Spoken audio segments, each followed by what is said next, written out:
Buenas tardes, mis queridos amigos y hermanos que me escuchan en esta hora. Eh, Hoy, en este sábado del Señor, después de haber compartido ya hace algunos días acerca de la palabra de Dios, me dispongo en esta hora, en la gracia del Señor, el poder abrir nuevamente la Escritura para poder estudiar acerca del plan de la salvación, acerca de la redención, acerca de lo que Dios se dispuso a realizar en favor del hombre y cómo su amor y cómo su misericordia y su justicia son manifestadas por medio de la cruz del Calvario, por medio de la muerte de Cristo Jesús, su único Hijo. Habíamos hablado anteriormente de cómo había entrado el pecado, dónde se inició el pecado, cómo fue este trasladado a la tierra por medio de el enemigo, el adversario de Satanás, la serpiente antigua que se llama Diablo y Satanás, según Apocalipsis 12, 9 y 10. Y como nosotros vimos también la desobediencia y el fruto de la desobediencia de nuestros primeros padres, de Adán y Eva, entendiendo que la palabra de Dios nos da a nosotros la evidencia clara de que Dios es nuestro creador, de que Él nos ha hecho a su imagen y semejanza. No somos producto de la evolución, no somos producto de un periodo extendido de miles de años y tampoco somos producto de una célula que se reprodujo y que formó vida en algún momento del mundo o del tiempo.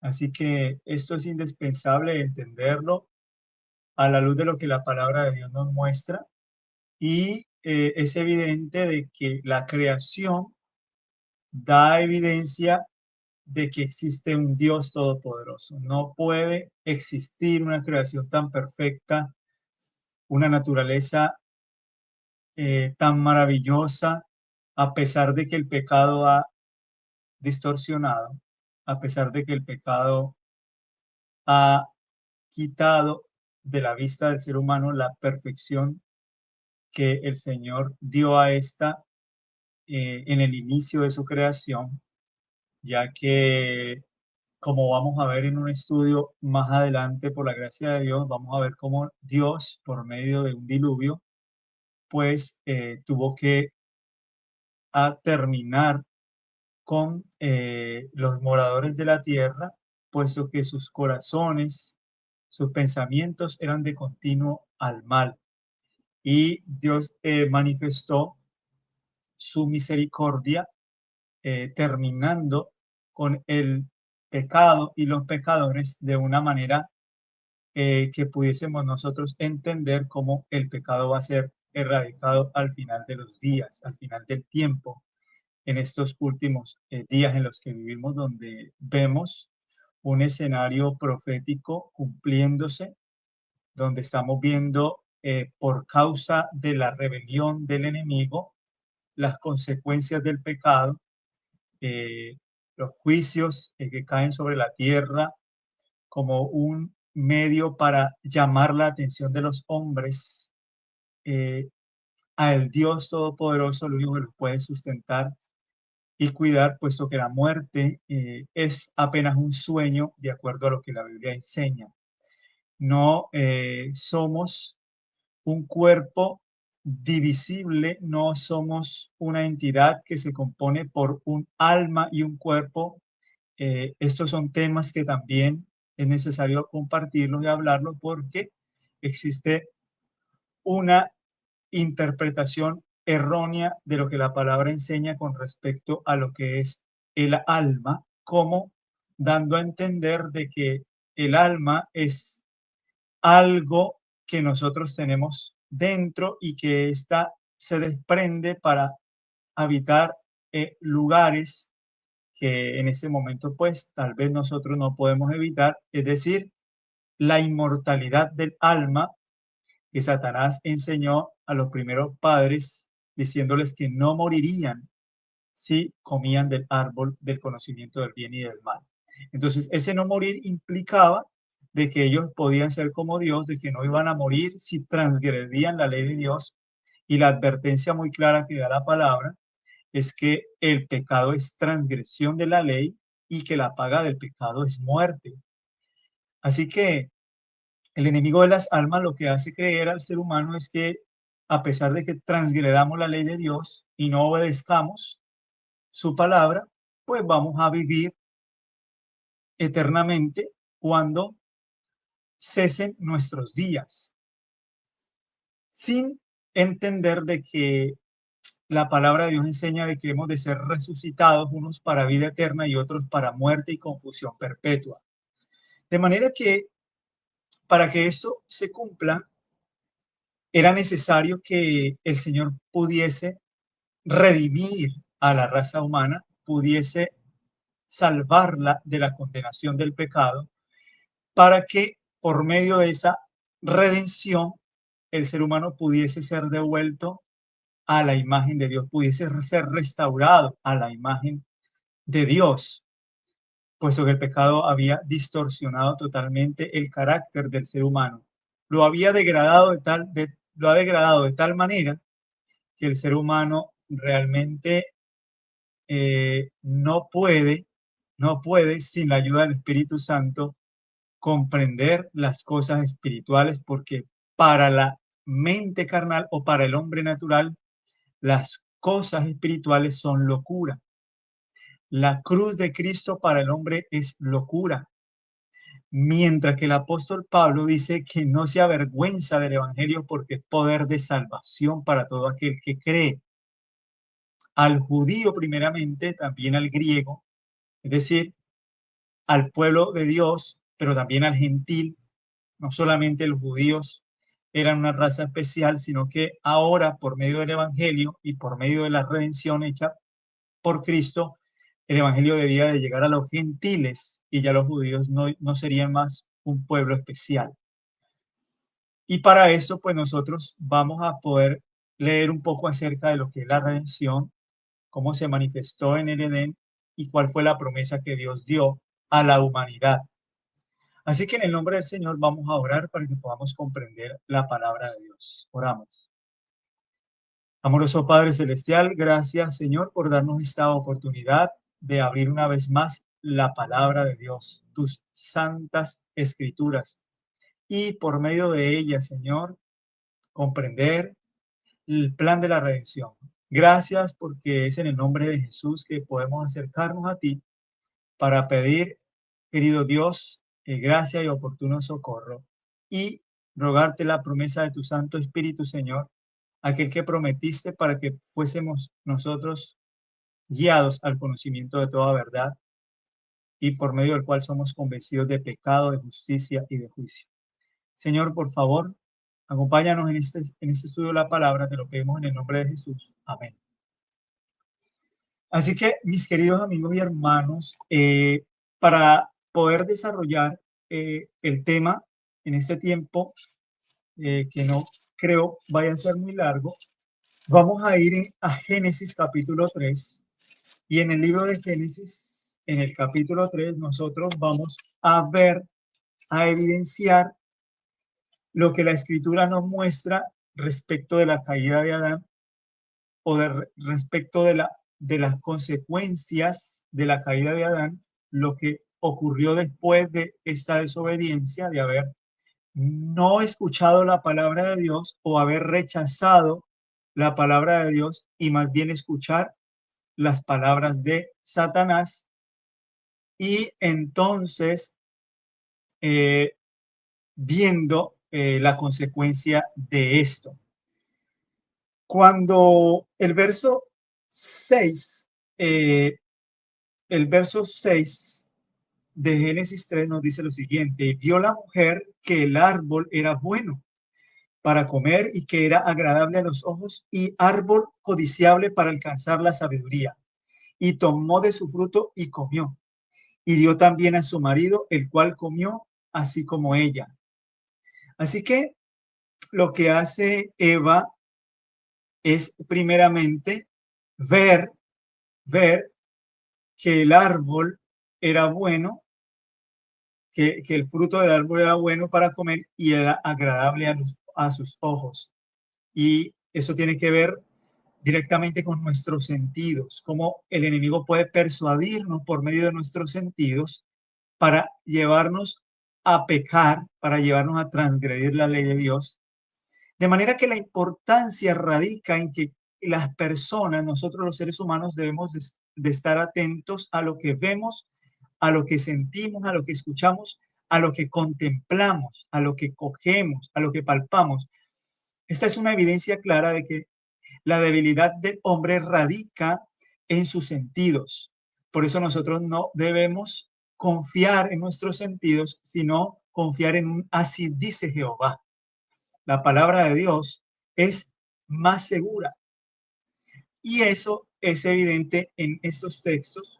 Y el verso 7 dice, entonces fueron abiertos los ojos de ambos y conocieron que estaban desnudos. Entonces cosieron hojas de higuera y se hicieron delantales.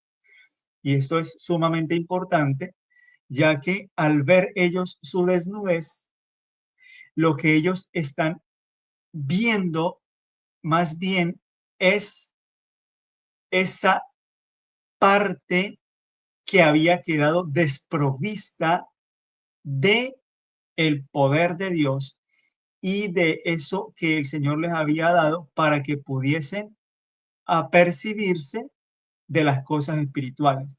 Aunque la desnudez era literal, esa desnudez también era una desnudez espiritual. Ellos habían quedado a merced del enemigo y por tanto esas vestiduras eran simplemente sus obras de injusticia y habían quedado ellos desnudos y desprovistos. Y entonces, al conocer que estaban desnudos, que lo que hacen ellos coser hojas de higuera, y esto es una muestra de que nosotros siempre vamos a intentar cubrir nuestra injusticia con nuestras mismas obras de injusticia. Cuando el ser humano transgrede la ley de Dios, el ser humano cree que tiene la opción de añadir o de hacer algo para salvarse. Es decir, debemos de hacer alguna obra para poder entonces redimirnos a nosotros mismos o salvarnos. Y esto es evidente en la escritura porque el ser humano lo único que intenta es creer de que o puede salvarse por medio de las obras o puede salvarse en el pecado. Y este es uno de los poderes o el secreto del poder de un sistema que la Biblia habla como el sistema de Babilonia, un sistema que enseña una salvación totalmente distorsionada de lo que realmente enseñan las escrituras, como lo es el sistema católico como sistema. Esta institución ha enseñado a la humanidad de que o podemos salvarnos en nuestros pecados o podemos salvarnos por las obras. Tal es el secreto de su poder.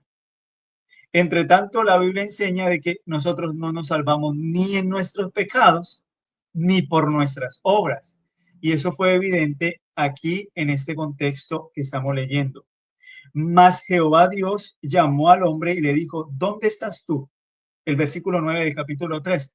Y esa pregunta alude al hecho de que Dios quería persuadir a el ser humano para que se diera cuenta de que estaba ahora desprovisto del poder de Dios.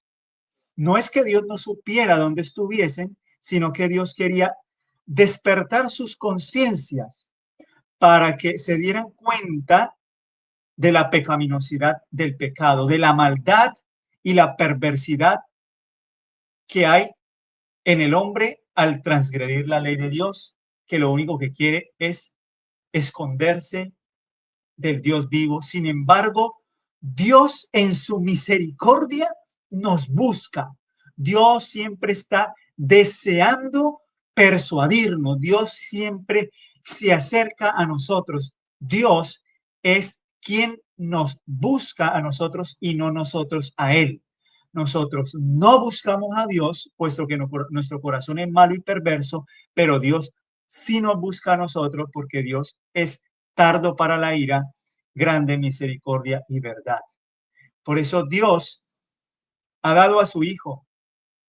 Y eso es lo que vamos a ver nosotros más adelante, porque no solamente lo dio como una manifestación del cumplimiento del tiempo donde se detuvo el reloj profético para que Cristo viniera y se manifestara a los hombres, sino que es el Cordero dado o inmolado desde antes de la fundación del mundo.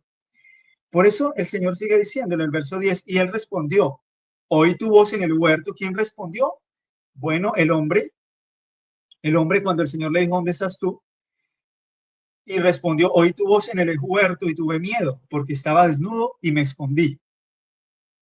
Y el verso 11 dice, y Dios le dijo, ¿quién te enseñó que estabas desnudo? Así que la respuesta, la siguiente pregunta es, ¿has comido del árbol de que yo te mandé que no comieras? ¿Has desobedecido mi palabra? ¿Has transgredido la ley de Dios? El ser humano no podía decir que no, porque Dios conoce todo designio del corazón, todo pensamiento, toda intención. Dios puede conocer y puede ver nuestros pensamientos y nuestras intenciones. De manera que el Señor sabía lo que había ocurrido y por tanto el Señor ahora les va a mostrar a ellos realmente su pecado. Y el verso 12 dice, y el hombre respondió, la mujer que me diste por compañera me dio del árbol y yo comí. Así que esto implica varias cosas, porque ahora Adán estaba afirmando de que la mujer que Dios le había dado le dio a comer del árbol. Por lo tanto, quien tiene la culpa ahora no es la mujer directamente, sino Dios por haber dado a la mujer a el hombre. Y esta es la insinuación que Adán quiere manifestarle a Dios. Pero este es un engaño del enemigo que simplemente hace creer al hombre de que Dios es el culpable del pecado.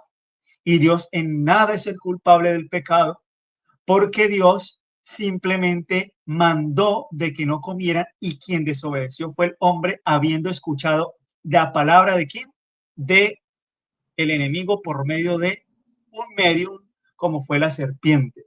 Así que el ser humano le da la culpa a Eva y por implicación pues culpa a Dios. Y de la misma manera, Eva va a decir lo siguiente. Entonces Jehová Dios dijo a la mujer, ¿qué es lo que has hecho? Y dijo a la mujer, la serpiente me engañó y comí.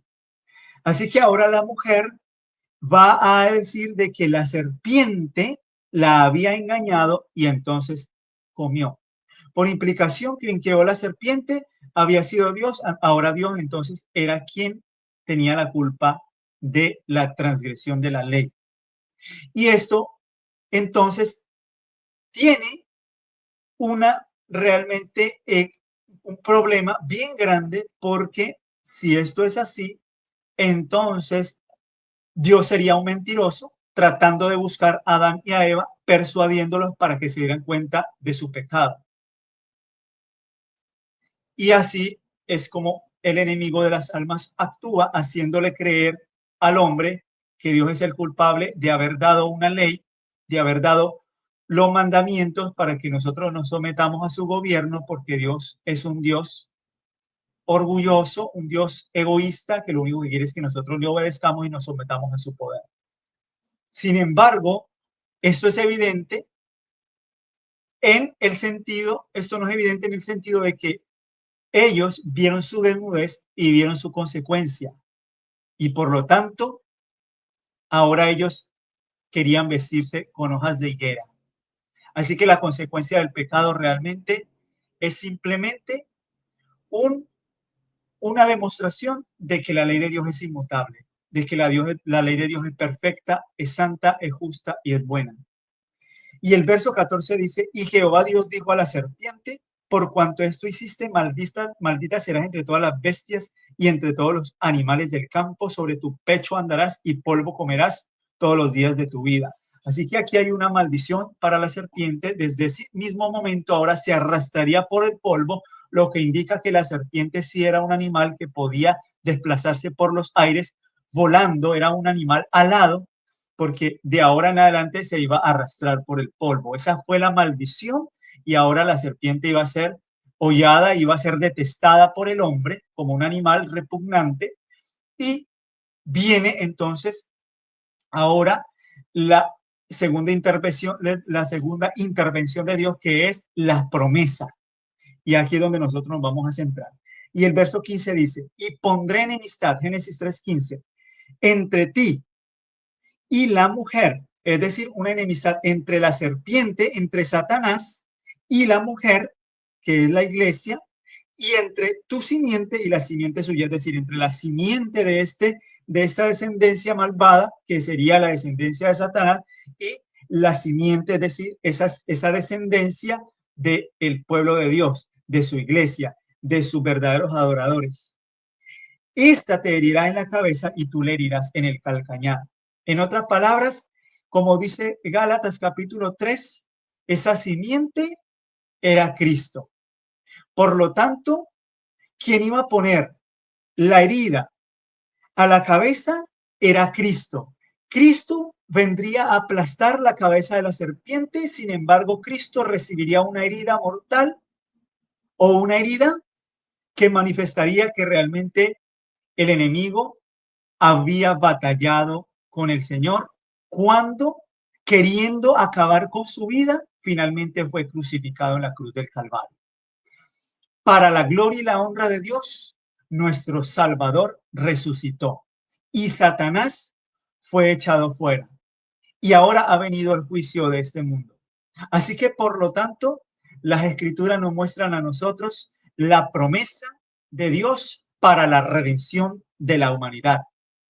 El plan de la redención no fue un plan ulterior a la caída de nuestros primeros padres. Más bien, el plan de la redención fue un pacto hecho desde antes de la fundación del mundo, que tenía que ver más directamente en que si el hombre pecaba cayendo en los sofismas y en los engaños de Satanás, Cristo, habiendo en un consejo de paz acordado con su Padre, en que si el ser humano pecaba, él se daría como sustituto y garante de la raza humana, vendría entonces realmente a manifestarse a la humanidad como aquel que se daría por todos los hombres. Por eso el texto de Juan 3:16 manifiesta que el amor de Dios se complace en dar y que Dios es tan amoroso que su carácter es tan santo y tan misericordioso que se complace en dar, en darse a sí mismo, pues el verbo se hizo carne y habitó entre nosotros. Pues Dios dio a su Hijo unigénito para que todo aquel que en él crea no se pierda, mas tenga vida eterna. Por eso todo tipo de pecado, toda relación con el pecado, lo único que hace manifestar es una rebelión contra la sangre del pacto eterno. Quien pisotea la sangre del pacto eterno está rechazando el Salvador dado a la humanidad desde antes de la fundación del mundo. El Salvador fue inmolado, según Apocalipsis capítulo 13, desde antes de la fundación del mundo, el Cordero inmolado desde antes de la fundación del mundo. Y ahí es donde nosotros podemos ver que nosotros, aunque no merecíamos tal salvación, el Señor ya la había manifestado sin que antes hubiese vida en el mundo. aún antes de que usted y yo existiéramos, Cristo se había entregado por la humanidad. Vamos a leer un texto que está en Filipenses capítulo 2, versículos 5 y 8. Noten lo que dice el apóstol Pablo en el libro de Filipenses, y es ahí donde nosotros vamos a ver cuál fue el propósito de Dios al hacerse hombre. Miren lo que dice la escritura en Filipenses 2, 5 al 9. Haya pues en vosotros este sentir que hubo también en Cristo Jesús, el cual siendo en forma de Dios, no estimó el ser igual a Dios como cosa a que aferrarse. Y aquí hay algo maravilloso que hemos contrastado ya anteriormente, y es que Satanás, habiéndose exaltado, queriendo ser como Dios y queriéndose sentar en el trono de Dios, según lo dice Ezequiel capítulo 28, ahora Cristo, el mismo Dios, iba a mostrar su humildad al no escatimar ser igual a Dios como cosa que aferrarse, sino que se despojó de sí mismo, tomando forma de siervo, de esclavo. Por eso Cristo, cuando viene a la tierra, viene tomando la naturaleza caída del hombre, la humanidad del hombre. Esta misma naturaleza, Cristo la tomó para poder alcanzar a la humanidad ahí donde estaba, para poder ser uno con nosotros, para poder tabernacular entre la humanidad, hacer su tabernáculo, su morada, para que viéramos la gloria del Padre, para que viéramos a Cristo reflejando el carácter de Dios. Por eso, Cristo, siendo Dios, no escatimó ser igual a Dios, sino que se humilló, se despojó, tomando forma de siervo. Y estando en la condición de hombre, se humilló a sí mismo, haciéndose obediente hasta la muerte y muerte de cruz. De manera que la obediencia de Cristo realmente es la manifestación de que la ley de Dios realmente exige justicia. Y justicia es obediencia perfecta.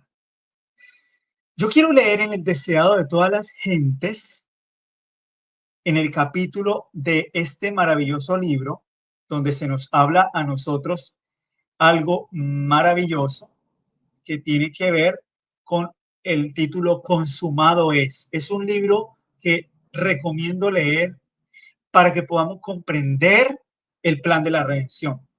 En este libro, Deseado de todas las gentes, hay un párrafo que dice lo siguiente en la página 710, en el párrafo 3 de la versión electrónica, y nos dice así: la ley requiere justicia, una vida justa, un carácter perfecto, y esto no lo tenía el hombre para darlo.